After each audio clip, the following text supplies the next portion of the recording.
Good afternoon. It's a real pleasure to be here to talk about legislative and ideological responses to terrorism. Today we're joined by a very distinguished panel. First of all, we have Congresswoman Tulsi Gabbard, who represents the 2nd District in Hawaii. She is an Iraq War veteran and the sponsor of the Stop Arming Terrorists Bill. We also have Professor Jawad Sayed, who's a professor of organizational behavior at the University of Huddersfield in the United Kingdom, Professor Edwina Pio, who's a professor of diversity at Auckland University of Technology in New Zealand and a Fulbright scholar, and last but by no means least, Professor Tahir Kamran, who is the head of history at Government College, University of Lahore, and in 2013 to 15 was the Iqbal Professor at the University of Cambridge School for South Asian Studies. Congresswoman Gabbard, would you like to start? Thank you very much. Good afternoon, welcome, aloha, and assalamu alaikum. It's truly an honor to be here today with this distinguished panel to take part in this effort to discuss and change the narrative and policies that we are working on in Washington with regards to the issue of terrorism and the ideology that drives it.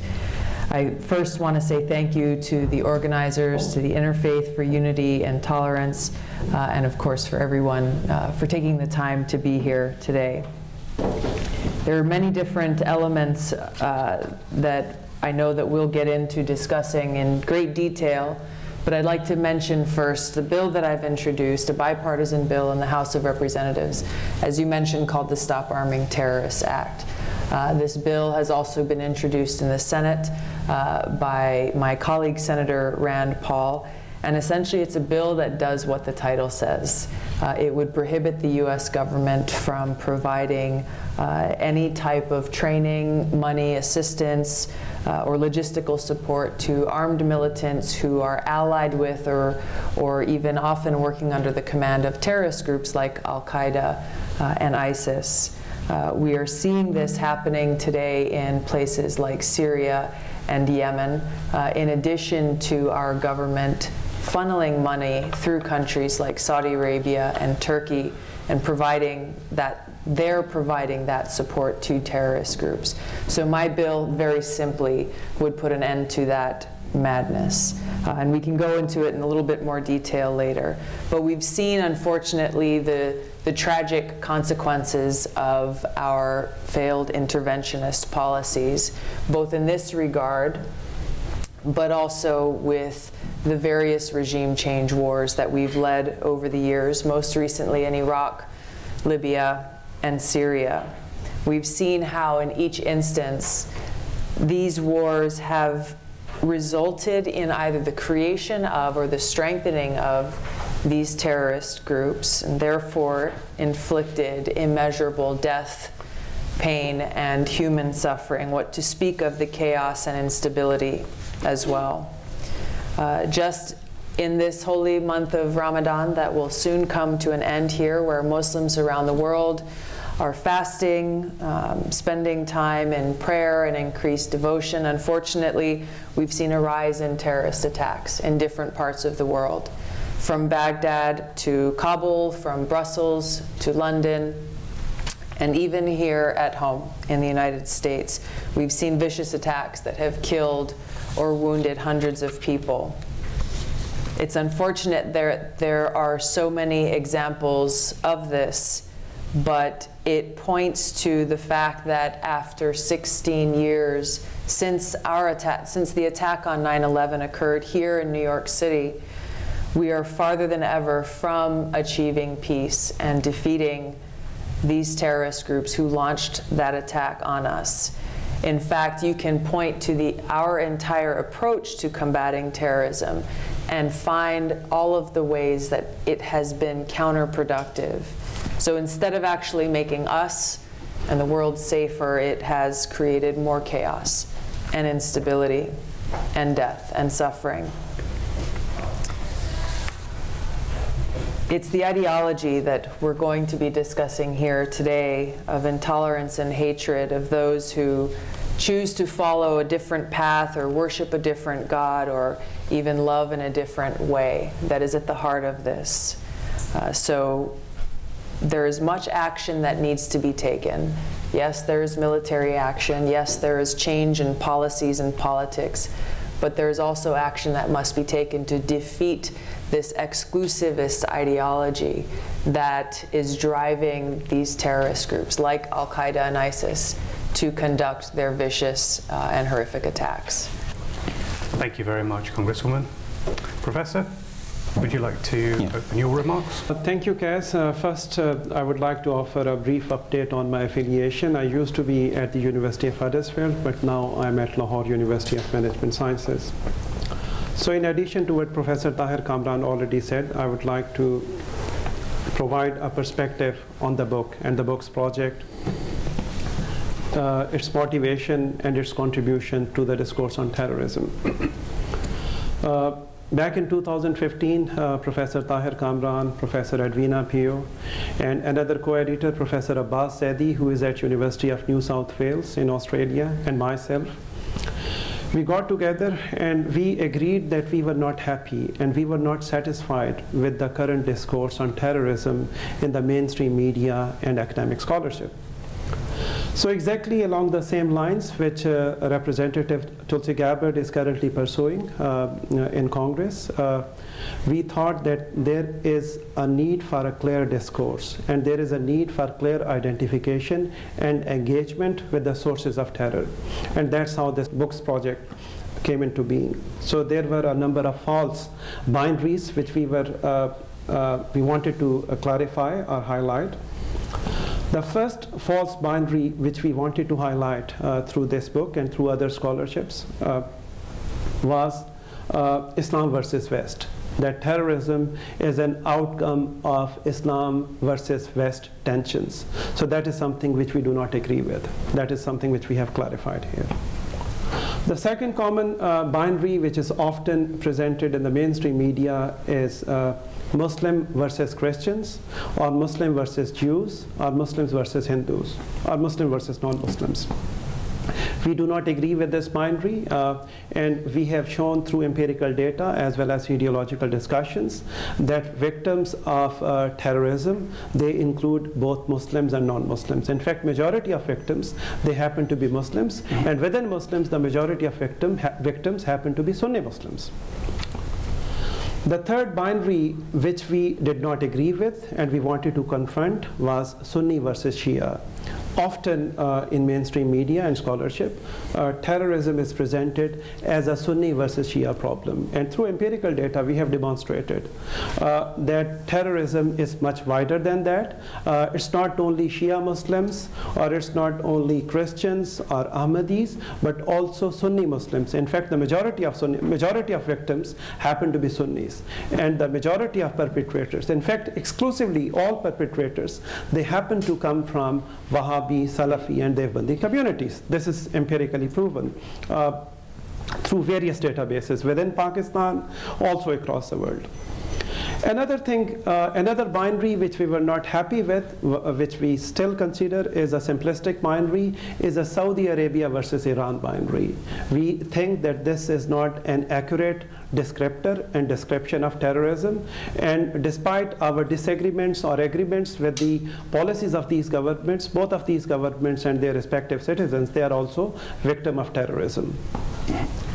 Another binary which we did not agree with, which is often presented sometimes in Marxist circles, is that terrorism is a reaction of the have-nots against haves. That those who are developed and those who are more prosperous, they are facing terrorism at the hands of those who are have-nots, those who are deprived economically or socially or whatever. But indeed, we have many examples. We know that 9 out of 11 hijackers responsible for 9/11, they came from Saudi Arabia. They were not the have-nots. They came from the upper middle class or upper socio-economic strata. So they were surely not the have-nots. So once having identified this, that what terrorism is not, it is extremely important for all of us, as academics, as legislators, as media persons, as activists, to identify what terrorism is. And that is where, once again, we have to go to the empirical data, that what exactly is common in Boko Haram in Africa, in Al-Nusra Front in Syria, in ISIS in Syria, Iraq, and elsewhere, in Taliban and Sipahi Sahaba in Afghanistan and Pakistan, and so on and so forth.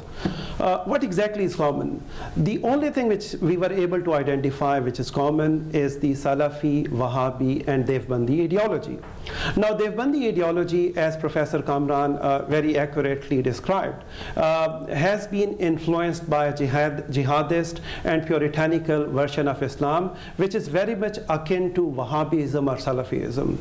I must clarify that by no means we are suggesting that all Salafis or Wahhabis or all Deobandis happen to be terrorists. No, majority of them are as moderate, as peace-loving as you and I. But indeed, that doesn't detract us from the fact that 100% of suicide bombings, whether they are happening in the US, whether they are happening in the UK or Pakistan, they are coming from either Deobandi, Salafis or Wahhabis. 100%. 100% of attacks on Pakistan's military, Pakistan government, and all other, even the public school massacre in Peshawar. It was a tragic massacre that was perpetrated by the Deobandi militants.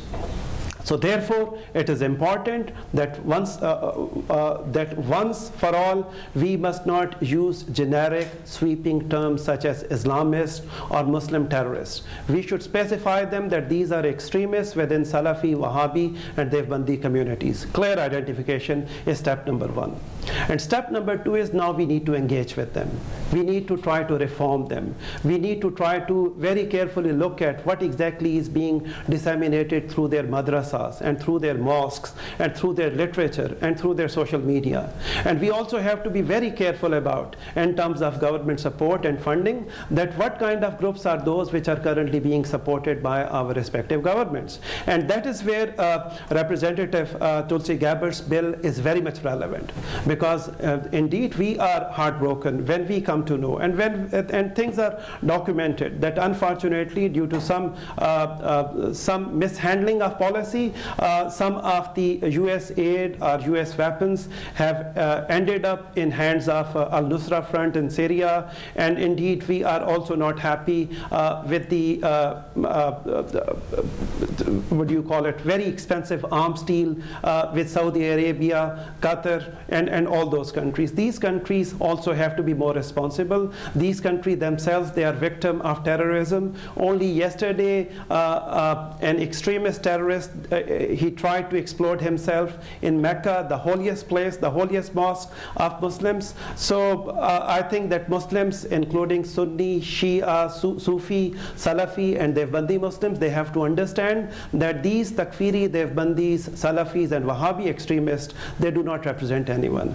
They have to be treated in a manner which is not only lawful, in a manner which is not only educative, but if at all we have to use legislative and punitive measures, we should do it. Well, thank you very much for that. It's statistically just very useful to know that there is this particular set of ideologies from which every single one, and you seem very categorical about that, but every single one of the people that have committed these terrible atrocities are drawn. And of course, as you said, not every person that belongs to those particular versions of Islam exhibits those traits, but nevertheless, there seems to be some kind of combination of ideology, of personal psychology, and of circumstance that leads to these really quite terrible acts. And certainly there seems to be no shortage of young men, women as well, but mainly men, who are willing to destroy themselves and hundreds of other people.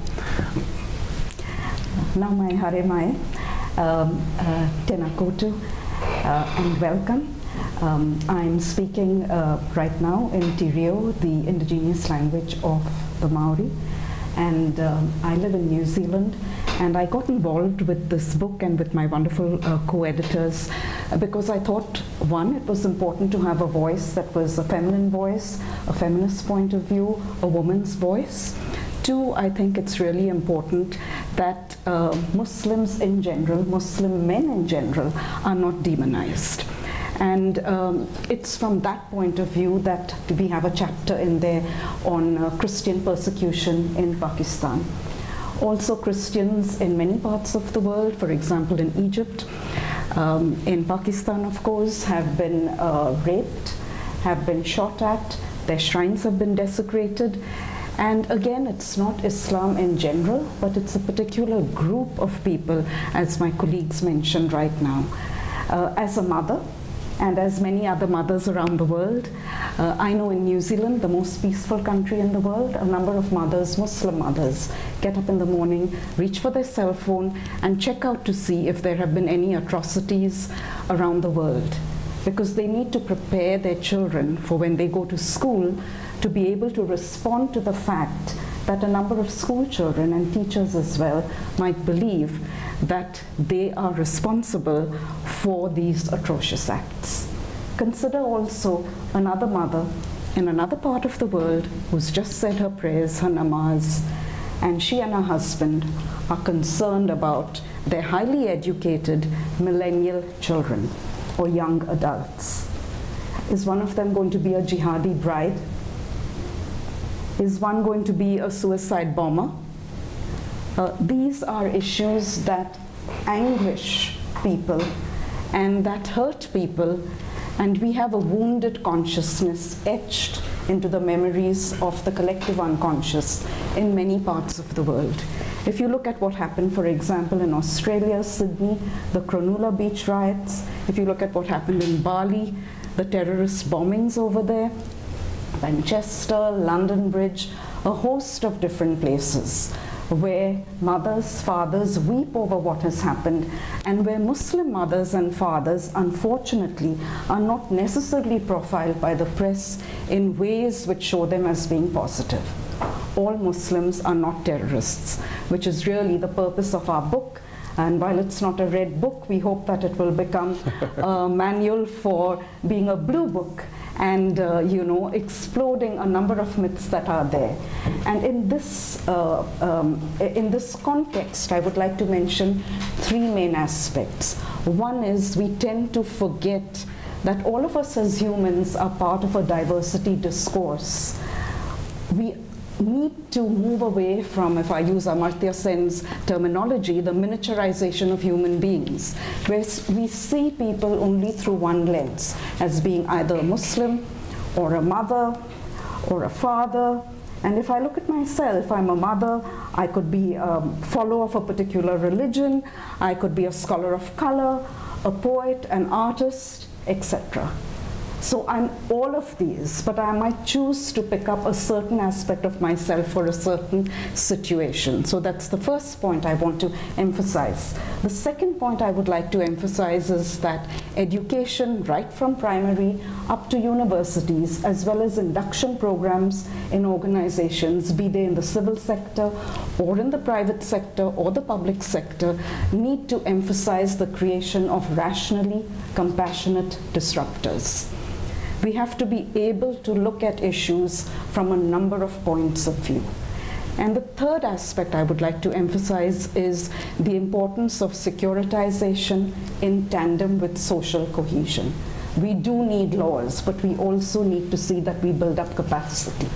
And perhaps that's one thing that was lacking in terms of Christians in Pakistan, where it's still viewed that the majority of them, in figures, yes, that's true, come from the lower socioeconomic status, but you also have many who came from different parts of India. At that time, the Portuguese owned and controlled section of Goa, who went to Pakistan. One of the first mayors of Karachi was a Christian Goan. You've got people who started minority organizations. We have people who were brigadiers in charge of atomic energy, etc. So by erasure, we do not create equality. And I think that's really very important to remember. In fact, if we look at what Khalil Gibran, the Lebanese poet, said, truth is really a deep kindness. And also if we look at what Rumi says, I think it's important to sell our cleverness and buy bewilderment, to understand that we need to be open in a number of different ways to multiple viewpoints. Thank you very much for this opportunity. It's a pleasure to sit at the same table as Tulsi and my other colleagues. Thank you so much. Professor Kamran, if you'd like to... Well, I'll give some of the historical perspective to the extremism that Pakistan faces. So, and in order to fully appreciate the problem of extremism, one has to acknowledge that there exists no rational sectarian profiling of the country, whereas historically moderate Brahmanis form a numerical majority. Pakistani religious politics is dominated by the exclusionary, aggressive, and strict Deobandis, who form only 25 to 27% of the total majority, population of Pakistan. Through their long interface with Deobandis, the Brahmanis over time, and that's my prime worry, the Brahmanis over time have also become more aggressive. Add to the mix the Shia community organized under sectarian banners and the largely neglected and demonized Ahmadiyya people. And you have a melting pot of religious strife that is manifested in sectarianism and extremism. The rise and consolidation of Deobandi Islam in the subcontinent can be traced to the British colonial era, and that's the historical perspective, of course. It is true that the roots of this extremist and sectarian version of Islam lies in the pre-colonial times. The rise of political Islam is a historic phenomenon that unfolded over time, and it is an oversimplification to think that it's a 19th century phenomenon. However, for the purpose of this talk, I want to focus on the 19th century as a period when political Islam became a force to be reckoned with in the Indian subcontinent.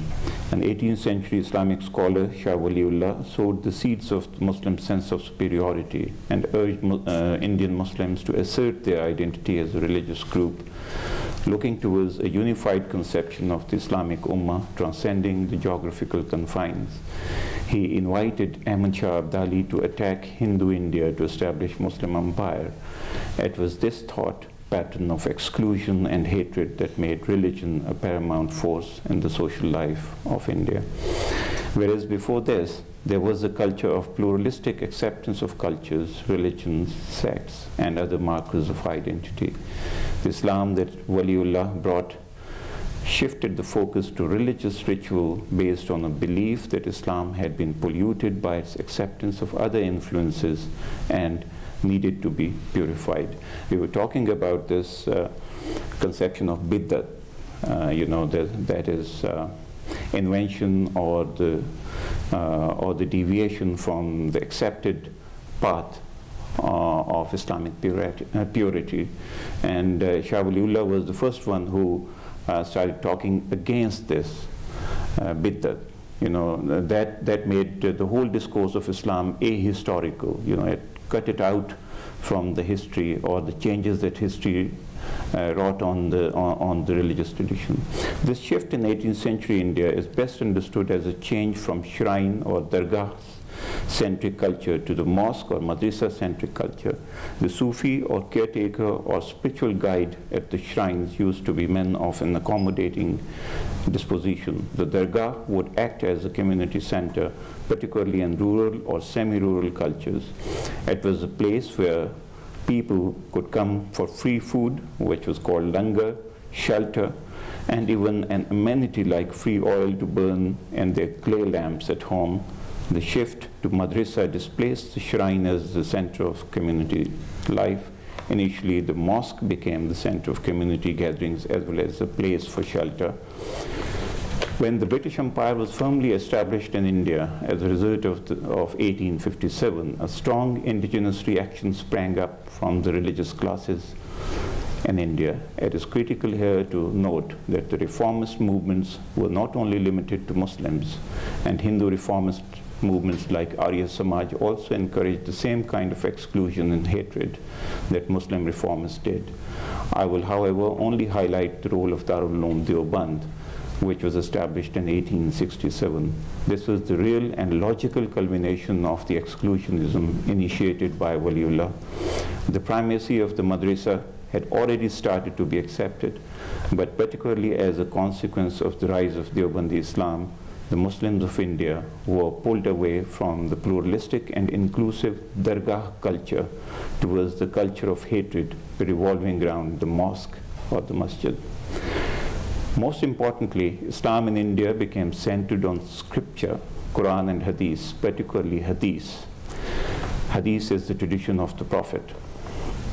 What this achieved was that the Maulvi and Madrasa appropriated the right to interpret the scripture, whereas the Sufi scholars' interpretation was inclusive of the various religious and philosophical or intellectual strains in the Indian subcontinent.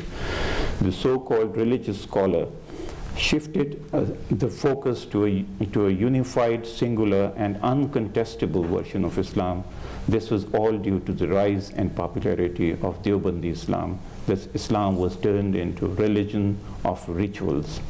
As the partition of the subcontinent, it took Deobandi Islam only a couple of years to assert itself in national politics. The Majlis-e-Tahaffuz-e-Khatm-e Nabuwat was formed as an extension of Majlis-e-Ihrar Islam with an agenda of exclusion on religious basis.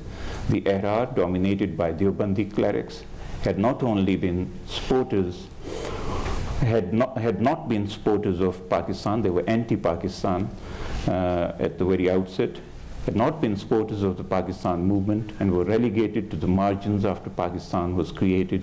In 1949, they got a chance to regroup, and in 1953, they led anti-Ahmadiyya protests in Pakistan, thus establishing themselves in Pakistani politics. This eventually led to the passage of legislation disbanding the Ahmadiyya community as non-Muslims in 1974. This unprecedented piece of legislation based on hatred and exclusion was a natural corollary of the politics of Deoband since the 19th century. However, this did not stop here. In 1985, the Spy Sahaba Pakistan was formed, which advocated killing the Shia community because of what Spy Sahaba leaders considered to be their un-Islamic practices. Pakistani politics has since been unable to get rid of the menace of sectarianism. I have previously highlighted how Deobandi reimagining of Islam turned the shift from spiritual to ritual. Religious ritual turned jihad into a religious obligation which demanded to be followed ritualistically. The madrasa now became a center for organizing and financing jihad. Ziaul Haq's decision to join Afghan jihad after Soviet Union occupied Afghanistan in 1979 was a result of this ritualistic belief. As a result, religious extremism, sectarianism, and a culture of exclusion and hatred was indelibly entrenched in Pakistani politics. I have tried to point out some salient moments in the rise of political Deobandi Islam in the Indian subcontinent. The main point to stress here is that this version of political Islam excludes all others and does not leave room for humanity and pluralistic values. Thank you very much. Thank you so much for that incredibly useful short history of Deobandism. A lot of people have heard of the term Wahhabi or Salafi, and it's very, very useful to understand that there are parallel traditions in other parts of the Muslim world which also contain within them tendencies that can become militant. We know, for example, that many of the San Bernardino attacker came from a Deobandi background rather than a straightforwardly Wahhabi background. So these are really important and interesting things for us to learn about the roots and the historical growth of these ideologies and their placement within the culture over time. So thank you very much for that. I should mention, by the way, the book, which is Faith-Based Militancy and Deobandi Violence in Pakistan, a collection of 18 essays. Congressman, first of all, I'd like to ask you why you brought the bill. What inspired it? Knowing and understanding what the policy of our government has been brought about a call to action, the need for this legislation. It's something that as I speak with different groups of people, even members of Congress about, you would think, why would you need a bill like this? Because current US law already exists that say it's illegal for you or me or any American to provide any type of support or assistance to terrorist groups. If one does that, then you will be arrested and be put in jail.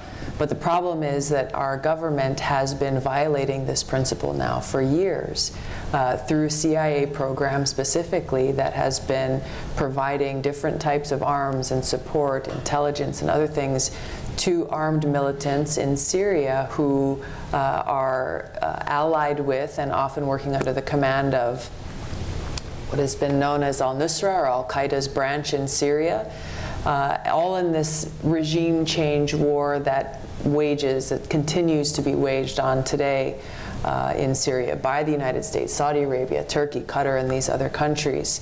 It has also been happening indirectly through the support that we've been providing through these countries, like Saudi Arabia, Turkey, and Qatar, countries who have been providing both direct and indirect support of various types to these terrorist groups. So recognizing and knowing these facts that have been widely reported now, at least in the last couple of years, required action. And that's what drove me to draft and introduce the bipartisan bill, the Stop Arming Terrorists Act in the House. And again, as I mentioned earlier, which Senator Rand Paul has introduced in the Senate. This is a bill that unfortunately requires education because many people are not aware of the policies that our government has had and continues to have in this area.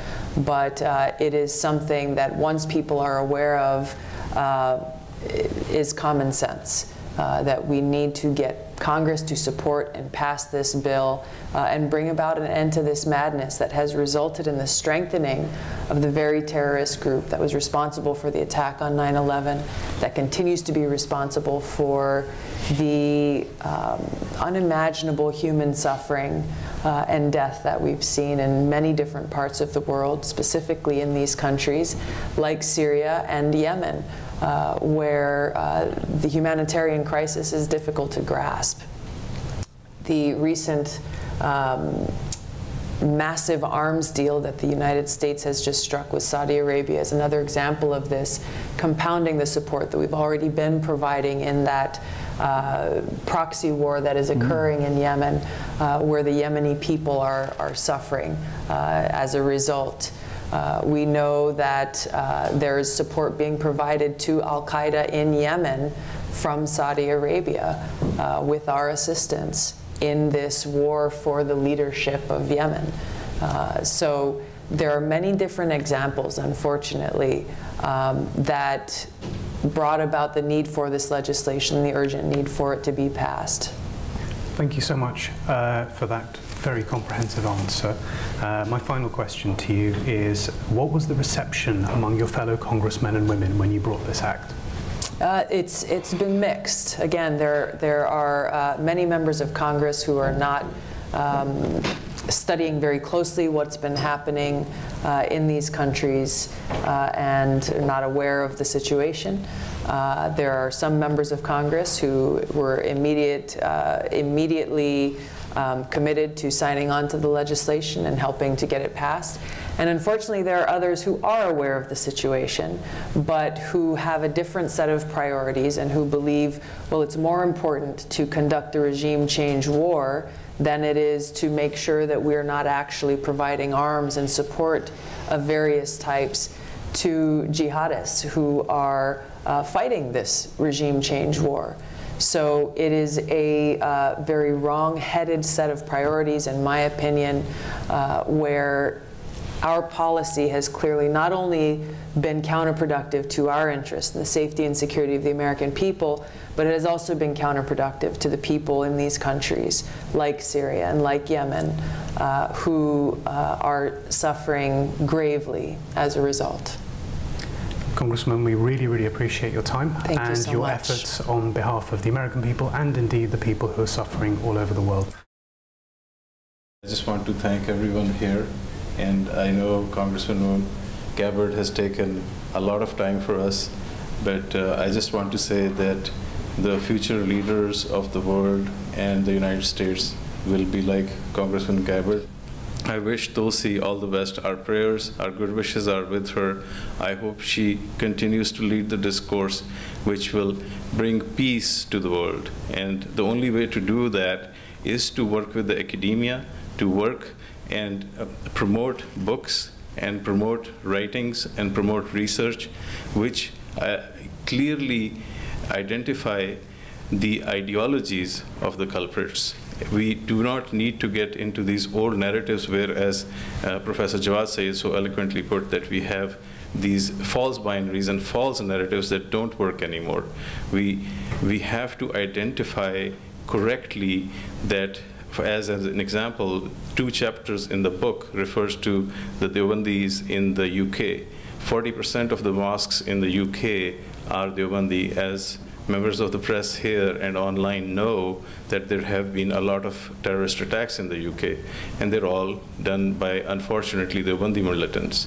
We have nothing against the Deobandi sect. We just want to clearly point out where the problem is, instead of lumping it in the large umbrella of Islam and hiding it.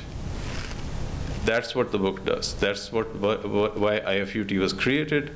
Its purpose is to clearly identify the culprits and fix the problem through education. We want to create education for not only the Muslim communities, but all communities, and for them to understand. And my hats off to Congressman Gabbard, who understood this early and led the discourse. Thank you very much. Thank you, Ali. Thank you. Thank you. Thank you.